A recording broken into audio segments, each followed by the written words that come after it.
শিগগিরই দেশে ফেরার কথা জানালেন তারেক রহমান। 17 বছর পর রাজশাহীতে মহানগর বিএনপির দ্বিবার্ষিক সম্মেলন।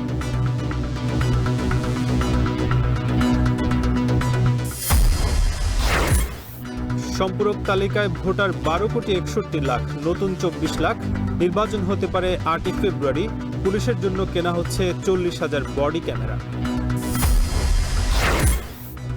এক বছরেও জীবন জীবিকায় আসেনি স্বস্তি, বলছে সিপিডি। এখনই আসবে না বড় বিনিয়োগ, মন্তব্য গভর্নরের। কর্মসংস্থানে বড় চ্যালেঞ্জ।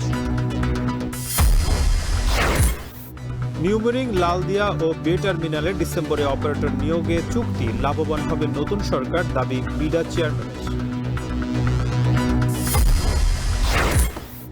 এবং ঢাকা বিশ্ববিদ্যালয়ে হল রাজনীতি বন্ধে ভিসির সঙ্গে বৈঠক বয়কট করল বাম সংগঠনগুলো।